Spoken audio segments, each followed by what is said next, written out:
My mom forced me to cancel my wedding to protect the Golden sisters' feelings, so I refused, uninvited them all, and chose my own happiness.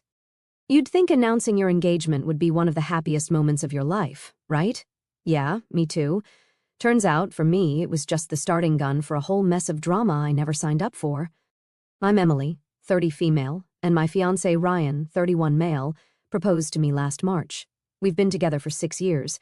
He's my best friend, my partner, and genuinely the most supportive person I know. When he got down on one knee, it felt like everything had fallen into place. But as soon as I shared the news, my mom and half-sister Cassie, 24 female, decided to make my engagement and wedding their personal battleground. A little backstory here. My mom married my stepdad Tom when I was 5. Cassie is their daughter.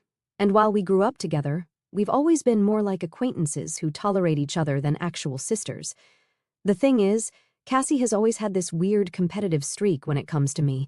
It started when we were kids. She'd throw a fit if I got a better grade or if one of my relatives complimented me. As we got older, the stakes just got higher. I went to college on a scholarship while Cassie didn't go at all. I've been with Ryan for years while she's bounced from one messy relationship to another, and now that I'm engaged, she's acting like my happiness is some personal vendetta against her.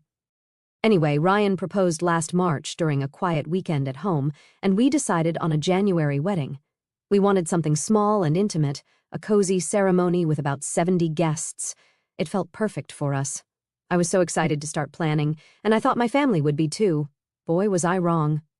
When I called my mom to tell her the news, her first response wasn't excitement. It was, "Oh, Cassie's not going to like this." I kind of laughed it off, thinking she was joking, but she wasn't. Apparently, my engagement was going to hurt Cassie's feelings. Why? Because she was single and trying to figure things out. I brushed it aside at first, thinking it was just a weird comment. But then, a few weeks later, Cassie announced she was getting married to a guy she'd been dating for 3 months. Now, I try not to judge other people's choices, but this felt off. Cassie has always been impulsive, but getting married after 3 months to a guy none of us knew? It didn't sit right with me. Still, I kept my mouth shut. I figured it was her life, her decision, and not my business. Fast forward to July, Cassie's whirlwind marriage blew up as fast as it started. Her husband Jake cheated on her, with her best friend, no less. 2 months after their wedding, she filed for divorce. The whole situation was messy and heartbreaking, and I genuinely felt bad for her. I tried to be supportive, but every time I reached out, I got the cold shoulder. It felt like she was angry at me, but I couldn't figure out why. Then it hit me. She didn't want my support. She wanted to blame me. From what I've pieced together, Cassie thinks I somehow triggered her rushed marriage, like my engagement announcement was some kind of challenge she needed to win. And when her marriage fell apart, I guess she decided it was easier to resent me than to take responsibility for her own decisions. By the time fall rolled around, things were tense. Cassie and I hadn't really spoken since her divorce, and Mom was acting weird. Every time I brought up wedding planning, she'd get quiet or change the subject. I figured she just didn't want to talk about weddings because of Cassie's situation. I should have seen the signs.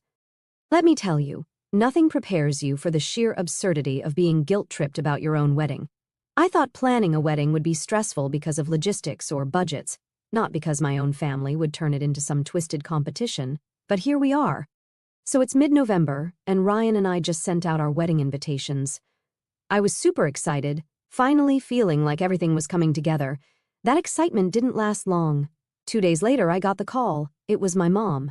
I remember thinking it was a bit strange because she rarely calls me. She's more of a text once-a-month kind of person, but I answered, figuring she might want to chat about the wedding. I should have known better. The conversation started innocently enough. She asked how I was doing, how Ryan was, and then casually slipped in, "So you're really going through with the wedding?" At first I thought she was just confirming the date or something. Yeah, of course. Everything's set. We've booked the venue, caterer, flowers, most of it's paid for. That's when she sighed. Not a normal sigh. A loud, exaggerated, dramatic sigh that practically screamed, "You're about to ruin someone's life." "Well," she said, dragging out the word like she was about to drop some life-changing wisdom. "I've been thinking about Cassie, and I really think you should reconsider." I paused, genuinely confused. Reconsider what? She hesitated, like she was gearing up for a speech. "I just don't think it's a good time for a wedding, Emily. Cassie's still so heartbroken from the divorce. Having a big celebration like this so soon after everything she's been through, it feels a little insensitive. I honestly thought I misheard her. Wait, you think I should cancel my wedding? For Cassie? Well, yes, she said, like it was the most reasonable request in the world. She's been through so much, and seeing you get married so soon after her divorce, it's going to hurt her a lot. I was stunned. I didn't even know how to respond. Mom, we've been planning this wedding for almost a year. The venue's booked, the deposits are paid. How can you ask me to just cancel it? She didn't miss a beat. You could always do something small, a church ceremony maybe, with just immediate family. That way you still get married, but it's not such a big production. You wouldn't be flaunting it. Flaunting it? I couldn't believe what I was hearing. Mom, this isn't about flaunting anything. It's about celebrating my relationship with Ryan. We've been together for 6 years. This is our day. She sighed again, heavier this time. I just think if you really loved your sister, you'd do this for her. She needs time to heal, and a big wedding is going to make things worse for her. At this point, I was furious, but I tried to stay calm. Mom, I get that Cassie's going through a rough time, but this has nothing to do with her. Ryan and I have been planning this for so long. It's not fair to ask us to change everything because of her choices. She didn't like that. Her choices, Emily? She didn't choose to have her husband cheat on her. She didn't choose to have her life fall apart.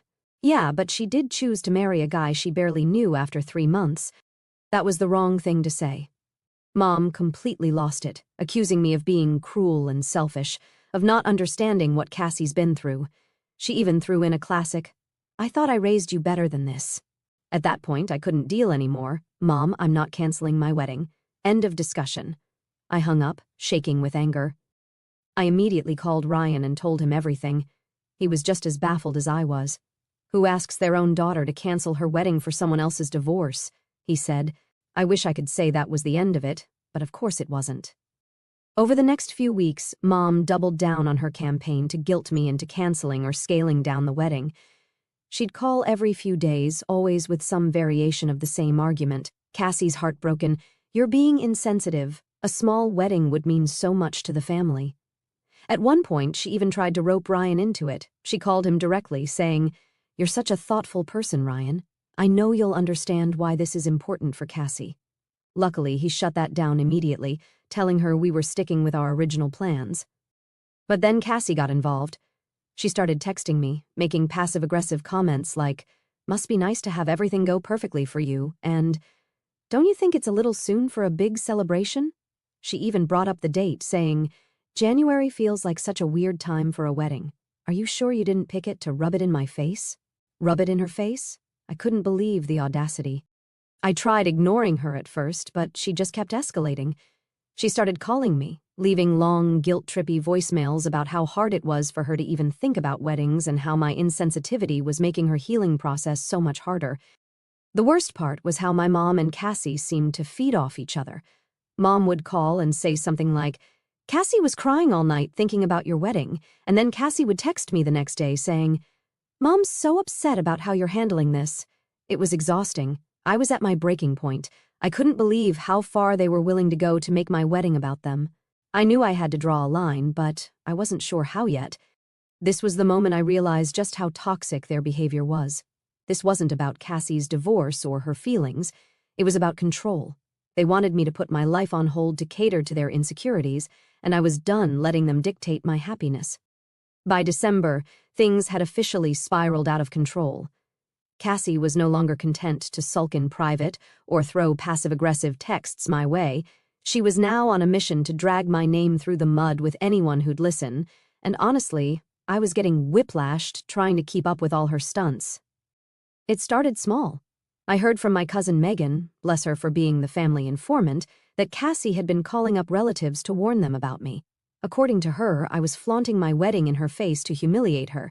She even claimed I had deliberately chosen January, knowing it would be too soon after her divorce for her to emotionally handle it.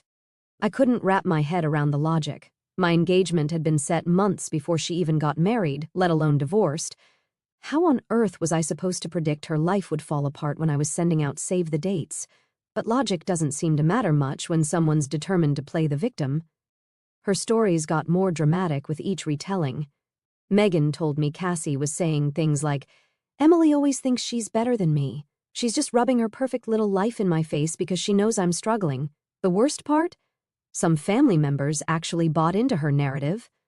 My mom, of course, was her biggest cheerleader. She started calling me almost daily to ask if I had reconsidered canceling or scaling back the wedding.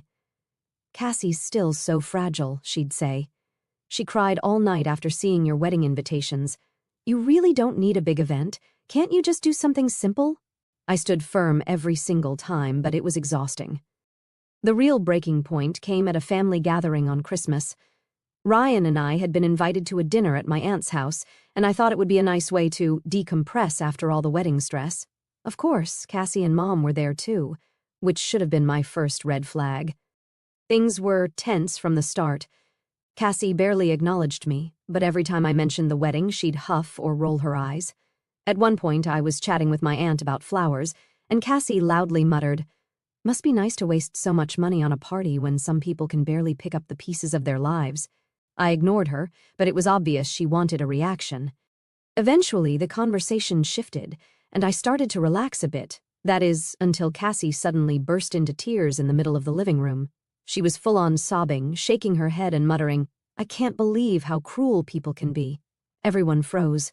My aunt rushed over to comfort her, asking what was wrong. That's when Cassie launched into her performance. "It's just so hard," she said through her tears. "I've been through so much this year, and now I have to sit here and listen to Em talk about her perfect wedding like nothing else matters. She knows how much pain I'm in, but she doesn't care." And my mom chimed in immediately, rubbing Cassie's back like she was the victim of some terrible injustice. "She's right, Emily. You need to be more considerate. You have no idea how hard this has been for her." That's when I lost it. I had been holding my tongue for weeks, but I couldn't take it anymore. "This wedding has nothing to do with Cassie," I said, trying to stay calm. "Ryan and I have been planning this for a year if she's upset. That's not my fault. Maybe she should take some responsibility for rushing into a bad marriage instead of blaming me for her problems." The room went dead silent. My aunt looked like she wanted to disappear into the couch, and Cassie's tears immediately turned to rage. "How dare you?" she snapped. "You don't know what it's like to have your life fall apart. You've had everything handed to you, your scholarship, your boyfriend, your perfect little life. You've never had to struggle for anything." I stood up, shaking with anger. "You're right, Cassie. I don't know what it's like to have my life fall apart. But that's because I don't make impulsive decisions just to compete with other people. Maybe if you spent less time being bitter and more time working on yourself, you wouldn't be in this situation." At that point, Ryan grabbed my hand and said, "We're leaving." I didn't argue. On the drive home, I kept replaying the conversation in my head, second-guessing whether I'd been too harsh. But the more I thought about it, the more I realized I had every right to stand up for myself. Cassie had been pushing me for weeks, and I was done letting her turn my wedding into her pity party. What really stuck with me, though, was how Mom had jumped to Cassie's defense without hesitation. Not once did she try to understand my side or even acknowledge how much stress this whole situation was causing me. It felt like she had chosen her favorite, and it wasn't me. The next day, I got a text from Mom. "You owe your sister an apology for what you said last night. She's been through so much, and you were unnecessarily cruel." I didn't reply. I was done apologizing for things that weren't my fault. By this point, it's clear that Cassie isn't going to back down, and Mom isn't going to stop enabling her. I don't know what their next move will be, but I know I have to start preparing for the worst. I'll update you soon if anything comes up. Update 1. After the disaster at the family dinner, I knew I had to draw a hard line. Cassie and my mom weren't just being unreasonable, they were actively trying to sabotage my happiness. Ignoring it clearly wasn't working, and every attempt to defend myself just seemed to fuel their drama. I realized the only way to move forward was to completely shut them out of the wedding. That decision wasn't easy, but it was necessary. 2 days after the dinner, I sat down with Ryan and laid everything out. "I think I need to uninvite them," I said, feeling a lump in my throat. "They're just going to make things worse if they're there." Ryan nodded immediately. "I've been thinking the same thing. It sucks, but this is your day, our day, and you deserve to enjoy it without worrying about their next move." Hearing his support made me feel a little better, but the thought of actually cutting off my mom and sister from my wedding was daunting. It wasn't just about them, it was about the ripple effect it might have on the rest of the family. Still, I knew I couldn't let their toxic behavior overshadow everything Ryan and I had worked so hard to plan. So I drafted an email. I kept it short and factual. I explained that their actions over the past few months, spreading rumors, guilt-tripping me, and creating unnecessary drama, had made it clear they weren't supportive of my wedding. I told them that their behavior had caused me significant stress, and for my own peace of mind, I had decided to uninvite them. I hit send and immediately felt like a weight had been lifted off my shoulders. Within hours, the responses started rolling in. Mom was the first to reply, and let me tell you, it was a doozy. She called me cold-hearted and accused me of tearing the family apart. Her email was filled with dramatic phrases like, "I never thought my own daughter would betray me like this, and you've chosen a man over your own blood." She even threw in a line about how my dad would be disappointed in me if he were still alive. Classic guilt trip tactics. I didn't reply. Next came Cassie. Her response was exactly what I expected, full of anger and self-pity. She accused me of being jealous of her, still not sure what I'm supposed to be jealous of, and claimed I was punishing her for being honest about her feelings. She ended her email with, "You'll regret this when you realize you've destroyed this family." I didn't reply to her either. The fallout didn't stop there. Over the next few days, I started getting calls and texts from other family members, mostly the ones Mom and Cassie had already poisoned against me. My uncle called to tell me I was being immature and should just let it go for the sake of family harmony. A cousin I barely speak to left a voicemail saying, "I can't believe you'd do something like this to your own mother." At first, I felt overwhelmed by the backlash. But then something amazing happened. The people who actually mattered started showing up for me. My dad's sister, Aunt Laura, called me to say she was proud of me for standing up for myself. "You've put up with their nonsense for long enough," she said. "It's about time you put your foot down."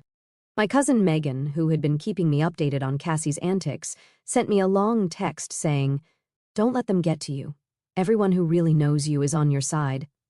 Even my godmother, one of the most no-nonsense people I know, called to tell me I was doing the right thing. "Your wedding should be about love and celebration, not drama and bitterness," she said. Their support was like a balm for my soul. For the first time in weeks, I felt like I wasn't alone in this fight. But of course, Mom and Cassie weren't going to let it go quietly. About a week after I sent the email, I got another call from Megan. "You're not going to believe this," she said, sounding both amused and annoyed. "Cassie's telling people you uninvited her because you're threatened by her." I couldn't help but laugh. Threatened by what, exactly? "Apparently, she's been saying you're worried Ryan has feelings for her," Megan said. "She claims he's been flirting with her and you found out, so you're trying to get rid of her to save face." It was so ridiculous I didn't even know how to respond. We both knew there was zero truth to anything she was saying. Still, it was infuriating that she was trying to drag him into her web of lies. "That's just desperate," I said. "No one's going to believe that," Megan replied. "Honestly, most people don't. But you know how she is. She's going to keep spinning the story until she finds someone gullible enough to take her side." I decided not to waste any more energy worrying about Cassie's delusions. At this point, I was focused on protecting my peace and making sure my wedding day went off without a hitch. To that end, Ryan and I sat down to go over the guest list and finalize all the details. We reached out to the venue to make sure they had our backs in case Cassie or Mom tried to pull anything. We also hired a couple of security guards to keep things under control, something I never thought I'd have to do for my own wedding, but here we were. Through it all, Ryan was my rock. He reminded me that this was our day and that we didn't owe anyone an explanation for protecting our happiness. By the time New Year's rolled around, I felt like I was finally regaining control. Cassie and Mom could spin their narratives all they wanted, but they weren't going to ruin this for me. Update 2. I know it hasn't been long since my last update, but what happened is something I absolutely needed to tell you about immediately. If you thought Cassie's antics couldn't get any worse, buckle up, because this one takes the cake. By the time January rolled around, I thought I'd seen every shade of her jealousy, pettiness, and downright manipulative behavior. But what she tried to pull next left me absolutely floored, and honestly a little disgusted. It all started with a weird text Ryan got one evening. We were sitting on the couch, finally relaxing after a stressful day of finalizing wedding details, when his phone buzzed. He glanced at it, and I noticed his face immediately go from relaxed to tense. "What is it?" I asked, already bracing myself for drama. "It's Cassie," he said, showing me the message. The text read, "Hey Ryan, I really need someone to talk to. I know you probably think I'm a terrible person right now, but I'm really struggling and I feel like you're the only one who understands. Can we meet up?" At first, I didn't know how to react. On the surface, it seemed innocent enough, but knowing Cassie and knowing how hard she'd been working to cause problems, I had a bad feeling. Ryan must have sensed it too because he didn't reply right away. Instead, he turned to me and said, "I don't like this. It feels off." "Because it is off," I said. "She's never even liked you. Why would she suddenly want to talk to you about her feelings?" We agreed it was best to ignore her, but the messages kept coming. Over the next few days, she sent Ryan a string of increasingly desperate texts. She talked about how lonely she felt, how she had no one else to turn to, and how much she appreciated his kindness during such a difficult time. Let me remind you, Ryan had never had any kind of meaningful conversation with Cassie. He'd always been polite to her, of course, but they weren't close by any stretch of the imagination, so this sudden outpouring of gratitude felt calculated. Ryan was as creeped out as I was, but we both decided it was better to wait and see what her endgame was before responding. And sure enough, it didn't take long for her true intentions to come to light. Later, Ryan got another message, and this one was so blatant it made my blood boil. Cassie wrote, "I've been thinking a lot about you lately. I know it's wrong, but I can't help it. I feel like we have a connection that Emily doesn't understand. I don't know what to do with these feelings." I was furious. Not just at her for being so brazen, but also at the sheer disrespect of it all. She knew we were getting married in a matter of days, and here she was trying to wedge herself between us with some cheap tricks. Ryan, bless him, immediately showed me the message and asked, "How do you want to handle this?" I took a deep breath and said, "Let's not give her the satisfaction of a direct response. Block her number, but before you do, take screenshots of everything." He did exactly that, and we kept the screenshots as receipts just in case she decided to try spinning some wild narrative later. The next morning, I decided I wasn't going to let this slide. I didn't respond to her directly. There was no point in engaging with someone so desperate for attention. But I did send an email to my mom and a few other close family members laying out what had happened. I kept it straightforward, attaching the screenshots and explaining that this was the proof that I was right to uninvite Cassie from the wedding. "This behavior is toxic and manipulative," I wrote. "I've done everything I can to keep the peace, but this crosses a line and I hope now you understand why I excluded her." Before, the responses were mixed. My mom, predictably, came to Cassie's defense. She claimed I must have misunderstood her intentions and that I was blowing things out of proportion. She even had the nerve to suggest that Ryan might have misread the messages. "I can't believe you'd accuse your own sister of something so horrible," Mom wrote. "Cassie's just going through a tough time, and you're making it all about you." I rolled my eyes so hard I almost sprained something. At this point, I wasn't even surprised. But other family members were much more supportive. Megan, my cousin who'd been in my corner from the start, called me immediately after reading the email. "Are you serious?" she said. "I knew Cassie was a piece of work, but this is next level. Good for you for cutting her off." My dad's sister, Aunt Laura, was just as outraged. "You're absolutely right to keep her out of the wedding," she said. "She's proven time and again that she doesn't respect you, and this just confirms it." Their support meant the world to me, but I'd be lying if I said it completely erased the hurt. Cassie's stunt wasn't just disrespectful, it was humiliating. It felt like she was trying to undermine everything Ryan and I had built together, and I couldn't understand why. Was it jealousy, spite, some twisted need for attention? Maybe all of the above. Whatever her reasons, I knew one thing for sure: she wasn't going to win. With just a few days left until the wedding, I made a promise to myself that I wouldn't let Cassie or Mom ruin this for me. I also made sure to double down on security measures for the big day. I reached out to the venue and gave them a heads up about the situation, letting them know Cassie and Mom were explicitly uninvited. I even hired an extra security guard just in case they decided to show up anyway. It felt a little extreme, but after everything they'd pulled, I wasn't taking any chances. I now feel more prepared than ever to face whatever nonsense they might try to throw my way.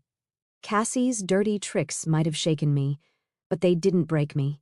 If anything, they only made me more determined to stand my ground and protect my peace. Update 3. Hey again. Let's hope it's the last time you hear about my family drama.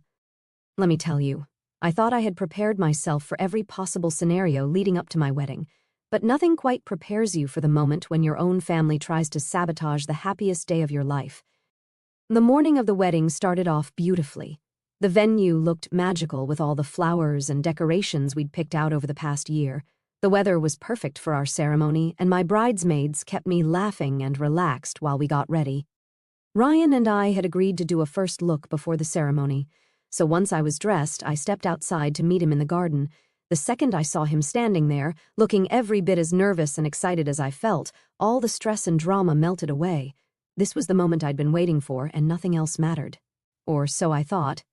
About 30 minutes before the ceremony was set to begin, I was back in the bridal suite doing some last-minute touch-ups when my maid of honor, Amanda, came rushing in. She looked flustered, which immediately set off alarm bells. "You're not going to believe this," she said. "Cassie and your mom are here." My stomach dropped. "What? How? I thought security was handling it." "They're trying to get in," Amanda said. "Security stopped them at the gate, but they're causing a huge scene." Of course they were. I took a deep breath, trying to steady myself. "What are they saying?" Amanda hesitated, which told me it wasn't good. "Your mom's crying and saying she just wants to see her daughter get married. Cassie, well, she's screaming about how you're a horrible person and how you don't deserve this day." I felt my blood start to boil. It wasn't enough for them to make the months leading up to the wedding a nightmare. They had to try to ruin the actual day, too. "What do you want me to do?" Amanda asked. "Nothing," I said firmly. "Let security handle it. If we go out there, it's just going to give them what they want." Amanda nodded and left to check in with the guards. Meanwhile, I sat down and tried to collect myself. I could hear my mom and Cassie faintly in the distance, shouting and arguing with security, and it took everything in me not to march out there and give them a piece of my mind. A few minutes later, Amanda came back with an update. "They're refusing to leave. The venue manager offered to call the police, but they're worried it'll cause an even bigger scene."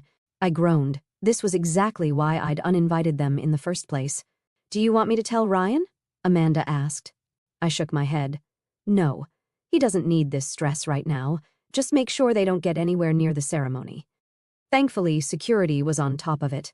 They managed to keep my mom and Cassie contained to the parking lot, and eventually the venue staff called a ride service to take them away, but not before Cassie shouted loud enough for everyone in the vicinity to hear, "You'll regret this, Emily. You'll regret cutting out your own family."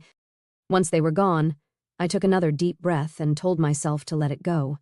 They were out of sight now, and I wasn't going to let them steal my joy. The ceremony itself was everything I dreamed of and more. Standing up there with Ryan, surrounded by our closest friends and family, the supportive ones, at least, I felt an overwhelming sense of love and gratitude. This was what mattered.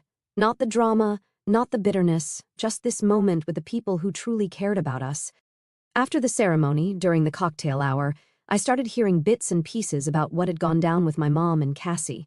Apparently, they'd been shouting accusations at the security guards, saying I was brainwashed by Ryan and that the family would never forgive me for excluding them. A few guests even overheard them from the parking lot, which was embarrassing, but most people just rolled their eyes and brushed it off. My dad's sister, Aunt Laura, came up to me during dinner and said, "I'm so proud of you for standing your ground." They showed their true colors today, and everyone sees it now. That was a common sentiment throughout the night. Cousins, friends, even some of my mom's old friends pulled me aside to tell me they were on my side. It felt like a collective reckoning. People finally realized how toxic my mom and Cassie had been, and they weren't having it. The rest of the evening was a blur of laughter, dancing, and pure joy. Ryan and I shared our first dance under twinkling lights. My maid of honor gave a hilarious and heartfelt toast, and my dad's best friend, who's practically an uncle to me, brought the house down with a story about how he once caught Ryan trying to sneak out of a family barbecue with a plate of ribs. By the time the night ended, I felt lighter than I had in months. Cassie and my mom hadn't won. Their attempts to ruin the day had only highlighted how much love and support Ryan and I had from the people who actually mattered. When I got back to the hotel that night, I checked my phone and saw I had a dozen missed calls and texts from my mom. I didn't bother reading them. I was done letting her or Cassie take up space in my life. Cutting them out completely was one of the hardest decisions I've ever had to make, but standing there with Ryan, surrounded by people who genuinely cared about us, I knew it was the right one. Update 4. You won't believe what happened about a week after the wedding. I got a call from my cousin Megan, who, as usual, was the first to deliver the family gossip. "You're not going to believe what just happened," she said, sounding way more excited than concerned. I sighed. "What now?"